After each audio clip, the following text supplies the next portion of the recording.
On November 4, 1922, an ancient seal was broken, not by tomb raiders, but by intrepid archaeologists, unleashing something far more profound than gold, a darkness that would stalk the living for decades, claiming victims in its wake.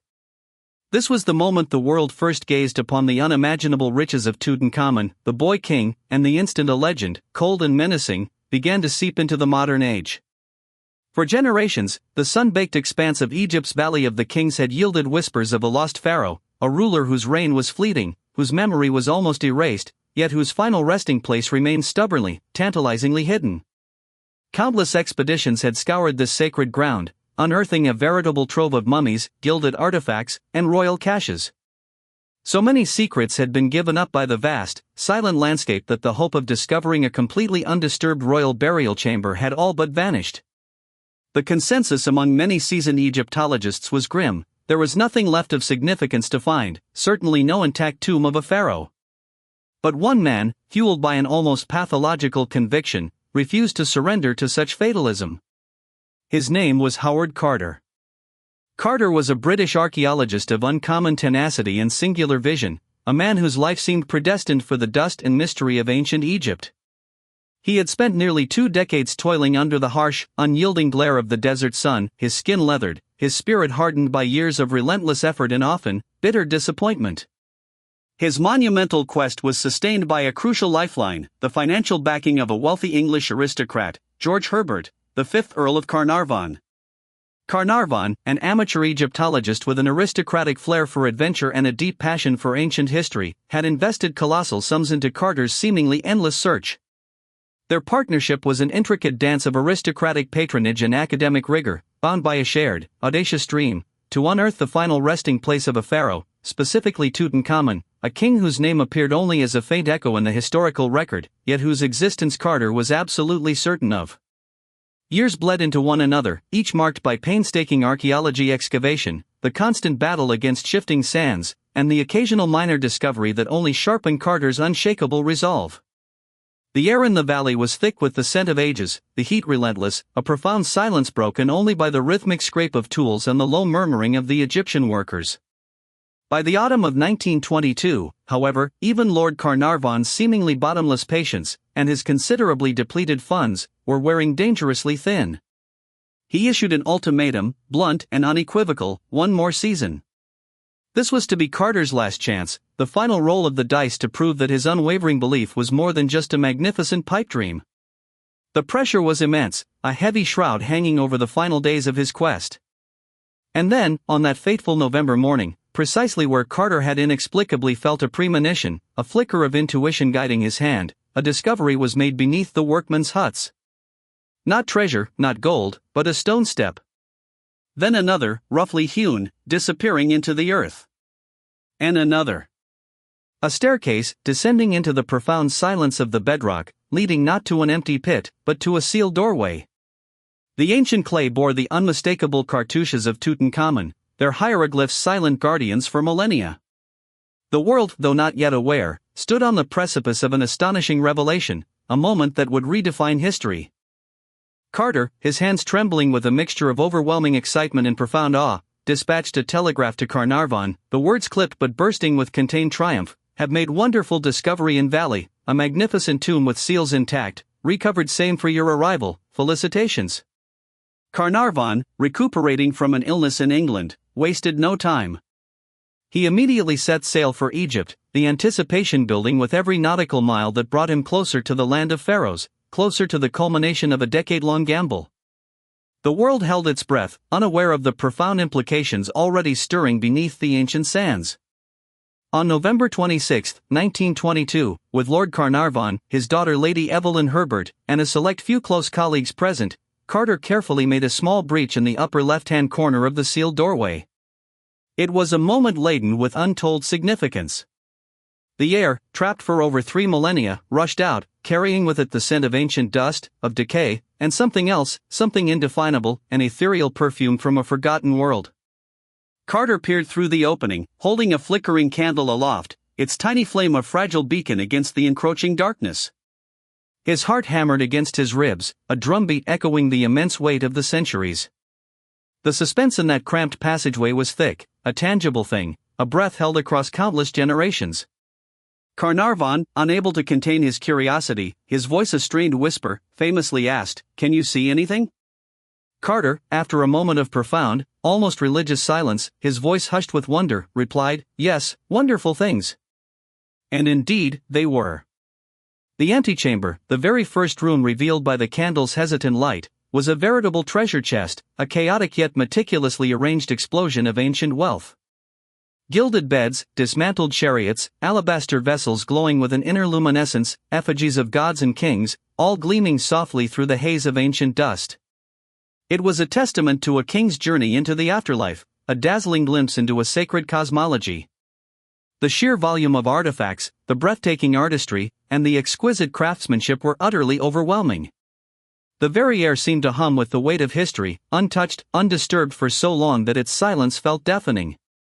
The golden sheen reflected from every surface hinted at unimaginable riches yet to be revealed. But this, Carter knew, was merely the prologue. Two life-sized statues of the king, their faces impassive, adorned with gold and obsidian, stood sentinel, dark guardians watching over yet another sealed doorway. This, Carter was certain, must lead to the burial chamber itself, the inner sanctum, the very heart of the ancient Egypt tomb. The world watched, captivated by newspaper accounts and telegraph reports, as the meticulous archaeology excavation proceeded. The treasures of the antechamber were painstakingly catalogued, photographed, and removed, a monumental task that would consume weeks, then months, of tireless labor. Each artifact whispered tales of a lost era, a forgotten civilization, a world of gods and kings now glimpsed anew. When the time finally arrived to open the inner sanctum, the tension was so palpable it could be tasted. On February 17, 1923, before a crowd of dignitaries, eager journalists, and breathless spectators, Carter made the final breach. What lay beyond transcended all expectations, defying the very limits of human imagination. The entire chamber was dominated by a colossal gilded shrine, almost entirely filling the room, its surfaces gleaming with intricate scenes of gods, kings, and hieroglyphs that seemed to shimmer in the light. This was not merely a tomb. It was a nested series of sanctuaries, a sacred puzzle box designed with an almost obsessive care to protect the king's immortal soul from intrusion and oblivion. Inside the first majestic shrine lay another, equally opulent, and then another, for in total, each a magnificent work of art, a layer of protection removed one by one. The air grew heavier with each unveiling, the silence almost crushing. Finally, within the innermost shrine, came the grand reveal, the massive, rose quartzite sarcophagus, carved with astonishing precision. It was a moment of profound gravity, a direct, visceral encounter with the finality and immense power of pharaonic rule. Lifting the heavy lid of the sarcophagus revealed not the mummy directly, but the first of three coffins, each exquisitely crafted, nested within the other like a Russian doll of unimaginable wealth. The outermost was of gilded wood, shimmering with gold leaf. Inside that, another equally grand, adorned with precious stones and hieroglyphic inscriptions. And then, the innermost coffin, made of solid gold, its surface gleaming with an otherworldly radiance, a king's ransom in pure metal. Inside this astonishing golden shell, encased for millennia, lay the mummy of Tutankhamun. His face, however, was not exposed. It was covered by perhaps the most iconic artifact ever unearthed from ancient Egypt, the golden pharaoh mask. Inlaid with dazzling lapis lazuli, luminous quartz, and dark, brooding obsidian, it was a masterpiece of ancient artistry, conveying both a serene, eternal repose and an almost unsettling power. This wasn't merely a funerary mask, it was the face of immortality, a direct, unblinking gaze from the distant, sacred past, staring out at a future it could never have comprehended. The world erupted in a frenzy. Newspapers screamed headlines across continents. Tutankhamun was no longer a forgotten name, a historical footnote, he was a global sensation, the very embodiment of ancient mystique reborn. His treasures, the magnificent sarcophagus, the dazzling pharaoh mask, the untold riches, toured the world in photographs and newsreels, captivating millions. The triumph of Howard Carter and Lord Carnarvon seemed absolute, an unparalleled archaeological victory for the ages. But amidst the global euphoria, a shadow, long and ominous, began to lengthen over the celebration. Just 2 months after the opening of the burial chamber, on April 5, 1923, Lord Carnarvon died. The official cause of death was declared as blood poisoning, triggered by an infected mosquito bite that had been reopened by a razor cut during shaving. It seemed a mundane, if tragic, accident, a testament to the hazards of life in early 20th century Cairo. But the circumstances surrounding his death were anything but. As Carnarvon lay dying in the sweltering heat of Cairo, the entire city was inexplicably plunged into darkness. All the lights mysteriously flickered and died, as if the very cosmos acknowledged a profound rupture. At that precise, uncanny moment, thousands of miles away in England, Carnarvon's beloved terrier, Susie, let out a mournful howl, stiffened, and then dropped dead. The chilling timing, the inexplicable blackout that enveloped a city, the distant, simultaneous death of his devoted pet, these eerie coincidences were simply too potent, too evocative, to ignore for a public already hungry for sensation and explanation beyond the rational. Newspapers, particularly the sensationalist press of the era, immediately seized upon the story. The Curse of Tutankhamun, screamed the headlines, splashed across front pages from London to New York. The idea was simple, irresistible, and profoundly terrifying. Ancient forces, disturbed by the intrusion into the sacred resting place, were exacting their terrifying revenge. One prominent voice in this unfolding narrative was Arthur Weigall, a respected Egyptologist and journalist who had been present at the tomb's opening. He openly mused about a potential curse, suggesting that those who dared to desecrate the pharaoh's tomb would pay the ultimate price. His vivid writings, along with those of other journalists eager to tap into the public's fascination with the occult, were instrumental in popularizing what would swiftly become one of history's darkest, most enduring legends. The notion that the king's spirit was roused, protecting his eternal slumber, took root deep in the public consciousness. Carnarvon's death was merely the first in a chilling string of strange, unsettling fatalities and misfortunes that would plague those connected to the ancient Egypt tomb. The macabre tally began to grow, each death adding another layer to the creeping dread. Less than a year after Carnarvon's passing, George J. Gould, a wealthy American financier and railroad executive, visited the Tutankhamun tomb. He was a robust man, seemingly in good health. Yet, shortly after his return, he fell suddenly and violently ill with pneumonia, succumbing rapidly to the disease. Coincidence? Or was it the invisible hand of the curse, reaching across the globe? Then came Aubrey Herbert, Lord Carnarvon's half-brother, a man who had also been present at the momentous opening of the ancient Egypt tomb. He, too, visited the tomb and died shortly afterward, reportedly from blood poisoning, eerily similar to his sibling's fate. The pattern, for many observers, was becoming unsettlingly clear, a grim testament to the pharaoh's supposed vengeance. Even those who interacted indirectly with the mummy seemed to fall victim. Archibald Douglas Reed, the radiologist tasked with X-raying Tutankhamun's mummy in 1924, developed a mysterious, debilitating illness and died within weeks of his examination. Was it a rare, ancient pathogen, or something far beyond the reach of scientific explanation, a spiritual malaise clinging to the king's embalmed remains? Arthur Mace, one of Howard Carter's closest and most indispensable assistants, a man who had directly participated in the arduous work of breaking the tomb seals, met his end mysteriously in 1928. Rumors of arsenic poisoning swirled around his death, though it was officially attributed to pleurisy. His demise was another profound blow to Carter, and it contributed significantly to the growing dread that hung heavy over the entire archaeology excavation team. Richard Bethel, Carter's personal secretary, was found dead in his bed in 1929, reportedly suffocated, though some accounts whispered of suicide, driven to despair by the haunting atmosphere surrounding the tomb.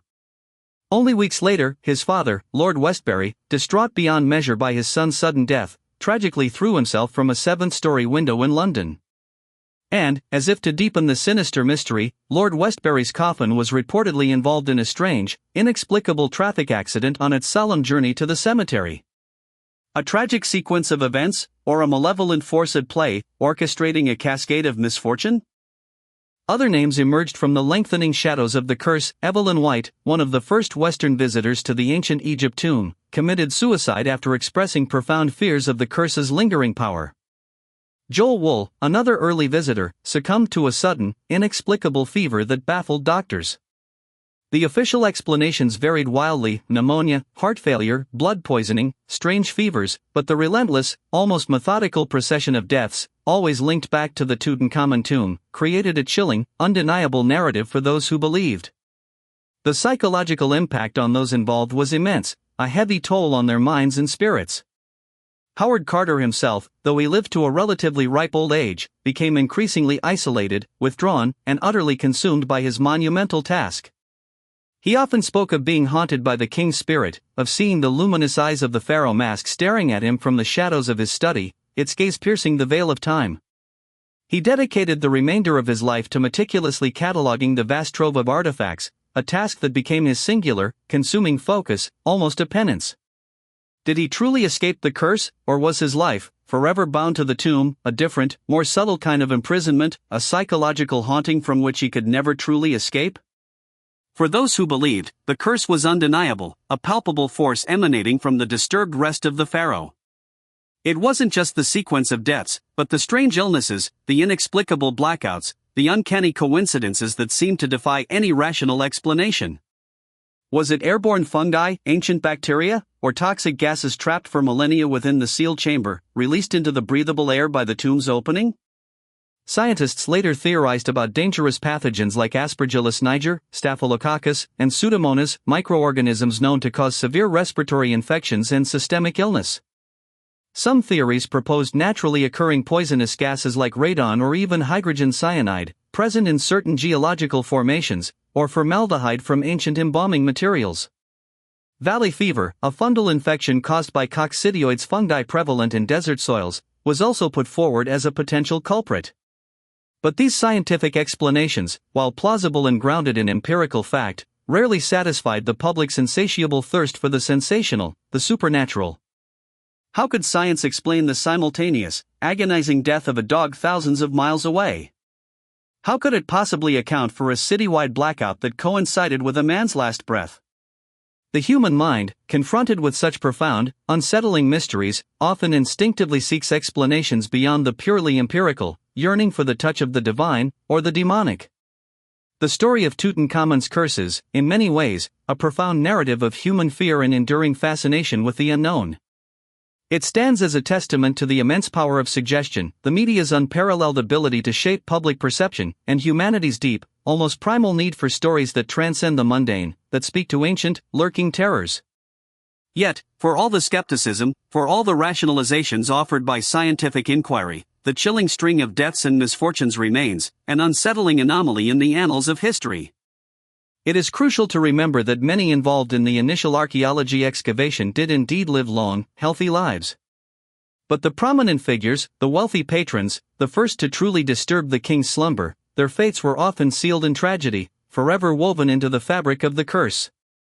The Tutankhamun tomb remains one of history's greatest archaeological triumphs. It brought forth unparalleled beauty, shedding a radiant light on a forgotten era of ancient Egypt.